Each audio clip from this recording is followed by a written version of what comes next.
देखते देखते समय कैसे गुजर जाता है ना, पता ही नहीं चलता। आज हमारे कॉलेज का आखिरी दिन है।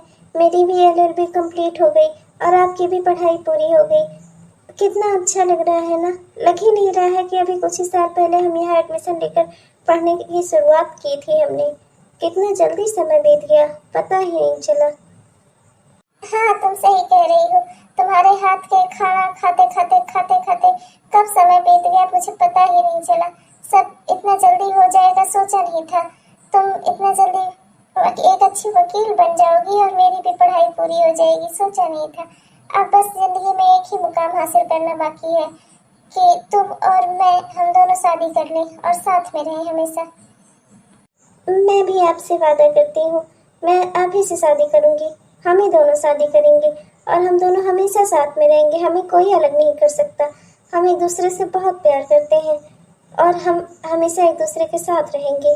मैं किसी और से कभी शादी नहीं करूंगी, मैं आप ही से शादी करूंगी और आप ही के साथ रहूंगी। माँ जी, मुझसे अब घर के सारे काम अकेले नहीं संभलते। आखिर मेरी भी तो देवरानी होनी चाहिए ना। सबकी देवरानी आ गई, आप मेरी देवरानी कब लाएंगी? आज तो देवराजा की पढ़ाई भी पूरी हो रही है, तो प्रभात भैया की पढ़ाई पूरी हो रही है, अब आप उनकी शादी कर दो।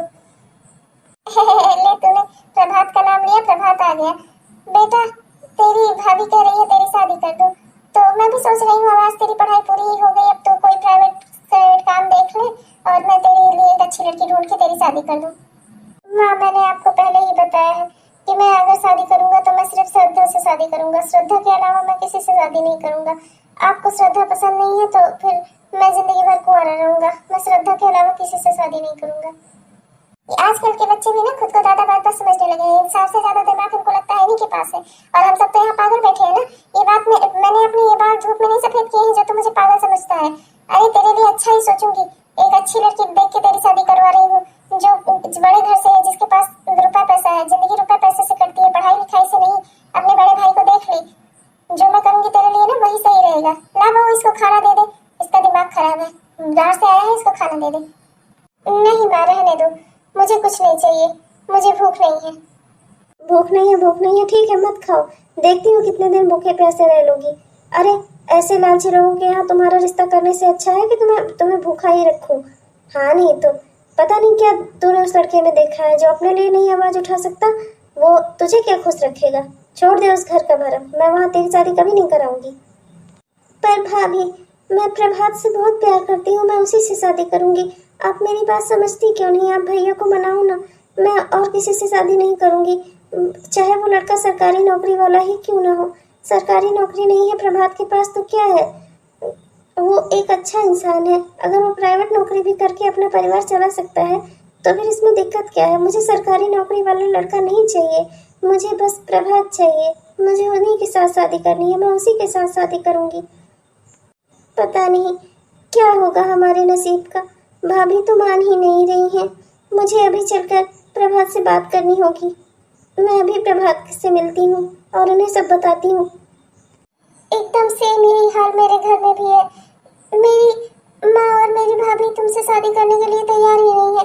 वो कोई बड़ा घर, बड़ी लड़की लाना चाहती है जो बड़े घर की लड़की हो, खूब सारा रुपया पैसा दान दहेज लेकर आए। पर मैं तुमसे वादा करता हूँ, मैं तुम्हारे अलावा मैं किसी से शादी नहीं करूँगा, कभी नहीं करूँगा। मैं भी आपसे वादा करती हूँ, मैं आपके अलावा किसी से शादी नहीं करूँगी, चाहे वो लड़का कितना भी अच्छा और सरकारी नौकरी वाला ही क्यों ना हो। मुझे बस आप चाहिए। मैं अपने घर वालों को कैसे समझाऊं ये बात? कोई हमारी बात सुनने को तैयार ही नहीं है। हमारे घर में कोई हमें समझना ही नहीं चाहता। तुम बिल्कुल चिंता मत करो, तुम रो नहीं, सब ठीक हो जाएगा। मैं सब ठीक कर दूंगा, तुम भरोसा रखो मुझ पर। मुझे कुछ समझ नहीं आ रहा, क्या होगा, कैसे होगा, कौन हमारी बात मानेगा? मैं अपने भैया भाभी को छोड़ नहीं सकती, आप अपना परिवार छोड़ नहीं सकते, और वो लोग हमें कभी साथ में रहने नहीं देंगे। अरे बेटा, आ गया? कब से तेरा इंतजार कर रही थी, कहाँ चला गया था तू? हाँ, नहीं तो खाना वाला भी नहीं खाया तूने। आज तेरे लिए बहुत ही बड़ी खुशखबरी है।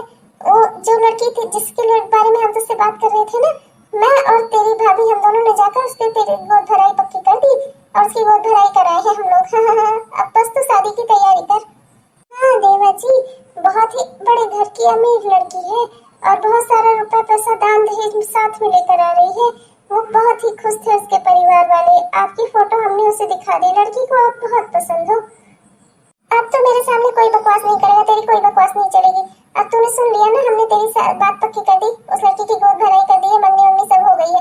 अब शादी की डेट फिक्स होगी। उस डेट को तुझे बारात लेकर चलना है और वहां जाकर उस लड़की से शादी करनी है। अब और कुछ नहीं होगा, समझ में आया तुझे? चलिए बाबूजी, हम भी तैयारी करते हैं शादी में। मैं तो खूब बढ़िया बढ़िया महंगे महंगे तोहफे लूंगी। आखिर इतने बड़े घर की लड़की आ रही है, मेरे ही परिचय से तो आ रही है। वो लड़की मेरे दूर की रिश्तेदार की बेटी है। बहुत ही रईस है वो लोग, हमारा घर भर जाएगा। हाँ श्रद्धा बोलो, यहाँ कुछ ठीक नहीं है, बताओ क्या हुआ? मेरे भैया ने मेरी शादी तय कर दी है और अब मुझे वहाँ शादी करनी ही पड़ेगी। भैया ने मुझे धमकी दी है। भैया ने कहा है अगर मैंने कुछ उल्टा सीधा किया तो वो अपनी जान ले लेंगे। मैं अब कुछ नहीं कर सकती, मुझे माफ कर दीजिएगा। क्या? नहीं, तुम मेरी बात सुनो। अरे तुम ऐसा नहीं कर सकती श्रद्धा। लगता है मेरी जिंदगी में सब ऐसे ही उल्टा सीधा लिखा है। क्या करूं मैं, कैसे ठीक करूं सब कुछ? अगर मैंने जो चाहा वो मुझे नहीं मिला, मैं नहीं रह पाऊंगा, मैं जिंदा नहीं रह पाऊंगा। तेरे प्यार की तमन्ना गमे जिंदगी के साए बड़ी बेचैन दिया है ये चिराग बुझ न जाए। तेरे प्यार की तमन्ना कोई है तो ही बता दे, मेरे दिल की कसम कसका कोई है तो ही बता दे, मेरे दिल की कसम कसका तुझे भूलना भी चाहूं, तेरी याद भी सताए। तेरे प्यार की तमन्ना गमे जिंदगी के साए बड़ी बेजान दिया है ये चिराग बुझ न जाए। ये प्यार की तमन्ना गमे जिंदगी के साए। अरे डॉक्टर साहब बताइए ना, क्या हो गया मेरे बेटे को? ये इतना बीमार कैसे हो गया? क्या हो गया इसे? देखिए माता जी, जहाँ तक मैं चेक कर पा रहा हूँ, इनको कोई बीमारी नहीं है। इनको बस डिप्रेशन हो गया है, किसी बात से बहुत ज़्यादा दुखी हैं। अगर आप इनको ठीक करना चाहती हैं तो आप इनको इनको खुश रखने की कोशिश करिए। ये ज़्यादा से ज़्यादा जितना खुश रहेंगे उतना जल्दी ठीक हो जाएंगे। खुश रखे?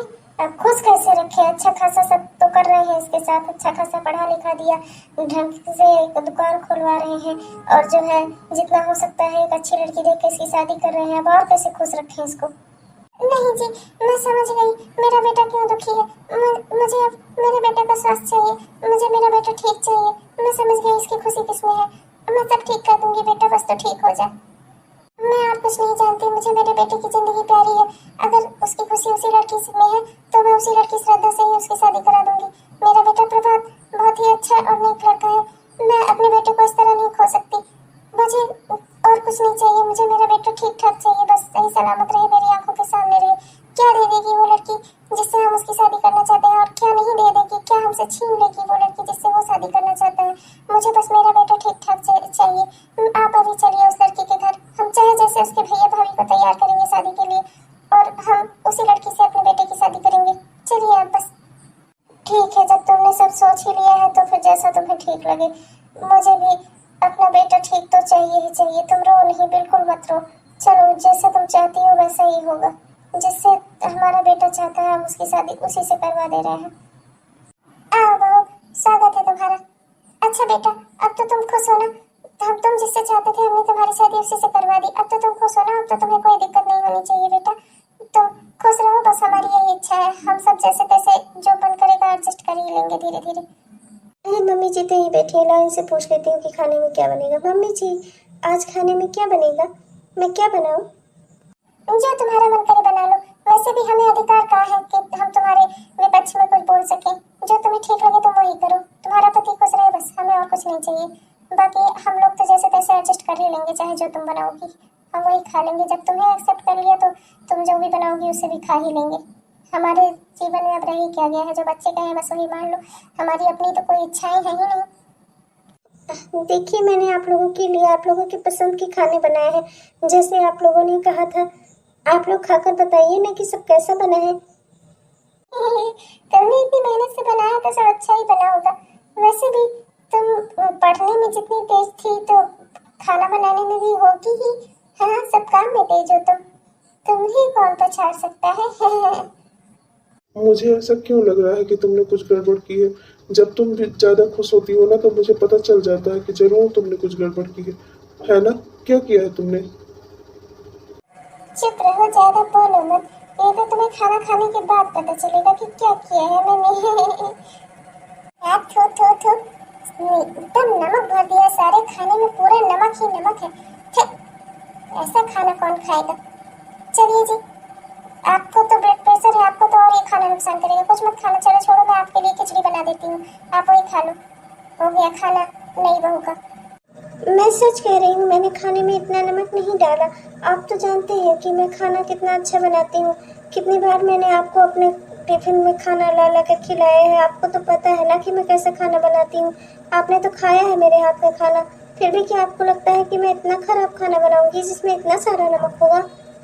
तुम परेशान मत हो, मुझे सब पता है, और किसने क्या किया है मुझे ये भी पता है। तुम चिंता मत करो, ये तुम्हारी गलती नहीं है। मैं जानता हूँ कि ये किसने किया, पर मैं कुछ कहूँगा नहीं, मैं कुछ बोलना नहीं चाहता। तुमसे एक बात कहूँगा, मुझसे शादी करके तुमने गलती कर दी है। ये लोग हमेशा तुम्हें इसी तरह परेशान करेंगे, और ये लोग तुम्हें कितना सुनाते हैं मैं सब सुनता हूँ, मैं सब जानता हूँ, पर मैं कुछ कहता नहीं। और ना ही तुम मुझसे कभी किसी की शिकायत करती हो। मैं जानता हूँ कि ये सब तुम्हें जीने नहीं दे रहे हैं इस घर में। देखिए, ये सब बात मैटर नहीं करती। मैटर ये करता है कि अब हम लोग साथ में हैं। आप सोचिए कि जब तक हमारी शादी नहीं हो रही थी, हम दोनों एक दूसरे के साथ नहीं थे, हम कितने दुखी थे। आपकी शादी जब अलग हो रही थी, मेरी अलग हो रही थी, तो हमें कितना टेंशन थी, हम कितना रो रहे थे। अब हमारे लिए अच्छी बात तो यही है ना कि भले ही जिंदगी में कितनी भी टेंशन हो, पर हम लोग एक दूसरे के साथ हैं। अरे यहाँ क्या हुआ, ये सब लोग रो क्यों रहे हैं, क्या हुआ इन्हें? चलिए चलकर पता करते हैं, आखिर हमारा परिवार है ये लोग तुम्हारे साथ इतना गलत व्यवहार करते हैं, तुम तब भी जानना चाहती हो कि ये लोग दुखी क्यों हैं। वाकई में श्रद्धा, तुम्हारे बारे में मैं क्या ही कहूँ। देवर जी, सब लुट गए, हम लोग बर्बाद हो गए। आपके भैया की दुकान कुछ गुंडों ने हड़प ली है, और आपके बाबूजी के बैंक में बहुत बड़ा घोटाला हो गया है, और सारा इल्जाम बाबूजी के ऊपर लग गया है। ये अपनी दुकान छुड़वाने और बाबूजी को निर्दोष साबित करने के लिए, केस लड़ने के लिए कई वकीलों के पास गए, पर कोई वकील तैयार ही नहीं हो रहा है केस लड़ने के लिए। अब क्या होगा? कुछ नहीं होगा भाभी, आप बिल्कुल टेंशन मत लीजिए। मैं भी अपनी प्रैक्टिस शुरू करने ही वाली थी। ये केस मैं लड़ूंगी, ये दोनों केस मैं लड़ूंगी, आप बिल्कुल भी चिंता मत करिए। अरे चुप करो, पागल हो गई हो क्या?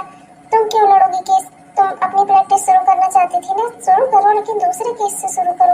इन लोगों का केस मत लो। अभी तुम हार गई ना, तो ये लोग तुम्हें ही दोषी ठहराएंगे, कहेंगे कि तुम जानबूझ के हार गई। मेरी बात मानो, तुम ये केस, दोनों केस मत लो, एक भी मत लो। अरे आप कैसी बात कर रहे हैं? आपको मेरी काबिलियत के ऊपर भरोसा नहीं है क्या? LLB करके मैंने इतनी सारी डिग्रियां यूं ही नहीं हासिल की हैं। मुझे अपने ऊपर पूरा भरोसा है। ये दोनों केस मैं लड़ूंगी और मैं जीतूंगी भी। हमें किसी बाहर वाले वकील की कोई जरूरत नहीं है। अगर कोई वकील हमारा केस नहीं लड़ना चाहता तो कोई बात नहीं, मैं खुद अपना केस लड़ूंगी, अपने परिवार के लिए लड़ूंगी और जीतूंगी भी, देख लेना आप। अरे क्या बहू, सच में तो वकील है, तू हमारा केस लड़ेगी और तू जीत भी सकती है। बहुत खुशी की बात है बेटा। मम्मी जी, पापा जी, आप लोग खुश हो जाइए। भैया भाभी, आप लोग भी खुश हो जाइए। हम दोनों केस जीत गए हैं। बाबूजी के बैंक घोटाले में साबित हो गया है कि ये सब बाबूजी ने नहीं किया था, ये उनके साथ काम करने वाले दूसरे कर्मचारियों ने किया था और इल्जाम बाबूजी के ऊपर लगा दिया था। और भैया, आपकी दुकान भी आपको मिल गई है। अब आप लोग खुश हो जाइए, अब हमारी जिंदगी में कोई टेंशन नहीं है। अरे वाह, आज तो तुमने मुझे खुश कर दिया है। मैं बहुत खुश हूँ, बहुत खुश हूँ मैं। ओहो, बहुत ज्यादा खुश हो गए हैं आप, इतना भी खुश नहीं होना चाहिए। एक केस ही तो जीती हूँ, और वो भी दोनों केस हमारे घर के थे, मेरा जीतना जरूरी था। बहू इधर आ, तू हमारे लिए बहू नहीं, तू हमारी बेटी जैसी है। तूने हमें उस वक्त सहारा दिया जब कोई हमें सहारा देने को तैयार नहीं था। बाहर वाला कोई वकील हमारा केस नहीं ले रहा था, और हमने तो तेरे साथ हमेशा गलत व्यवहार किया था। तो तू चाहती तो तू ये केस ना लेती, पर तूने दोनों केस लिए और जीते भी। वाकई तू काबिल है, मुझे मेरे बेटे की पसंद पर नाज है। आज से तू मेरी बहू नहीं, मेरी बेटी है। बेटी जैसे मैं अपनी बड़ी बहू को अपनी बेटी बनाकर रखती हूँ ना, वैसे ही आज से तू भी मेरी बेटी है। भले ही तू दान दहेज लेकर नहीं आई, लेकिन तू कितनी गुणवान है। अगर आज तू ना होती तो ना तेरे बाबूजी निर्दोष साबित होते, ना ये दुकान हमें मिलती। तूने दोनों केस जीतकर हमारे परिवार का नाम रोशन कर दिया। अब तो दूर दूर से लोग कह रहे हैं, आ रहे हैं कि आपकी बहू वकील है, कितना सारा केस, कितना बिगड़ा हुआ केस वो जीत सकती है, तो हमारा केस भी जीत सकती है। तूने तो हमारा नाम रोशन कर दिया बहू। और एक हम थे जो एक बार में फेल लड़की से अपने बेटे की शादी करवा रहे थे। अगर वो आज आ भी जाती इस घर में, तो वो हमारा इतना भला ना कर पाती। अरे कुछ रुपए पैसे लेकर ही तो आती, पर तू तो गुण लाई है जो कभी भी खत्म नहीं होगा। मम्मी जी, ये तो मेरा फर्ज था। मैं पूरी मेहनत के साथ और ईमानदारी के साथ ये दोनों केस लड़ी, और मुझे पूरा विश्वास था कि मैं जरूर जीतूंगी, क्योंकि जब अब मेरे साथ मेरे परिवार का आशीर्वाद और साथ भी था। तो दोस्तों, हमेशा अपने बच्चों को गलत ही नहीं समझना चाहिए, कभी उनकी पसंद पर भी ध्यान देना चाहिए। हमेशा वो गलत नहीं हो सकते। कभी आप ध्यान देकर देखिए, हो सकता है कि उनकी पसंद भी अच्छी हो, है कि नहीं? अच्छा तो दोस्तों, आपने पूरी कहानी देखी, उसके लिए आपका बहुत बहुत धन्यवाद। कैसी लगी आपको हमें ज़रूर बताइएगा, और अगर आपको पसंद आई तो लाइक करना ना भूलिएगा, और ऐसे ही वीडियोस आप तक तुरंत पहुंचते रहें, इसके लिए हमारे चैनल को सब्सक्राइब जरूर कर लीजिएगा। तब तक के लिए चलती हूँ, मिलूंगी आपको अगले एपिसोड में। तब तक के लिए बाय बाय।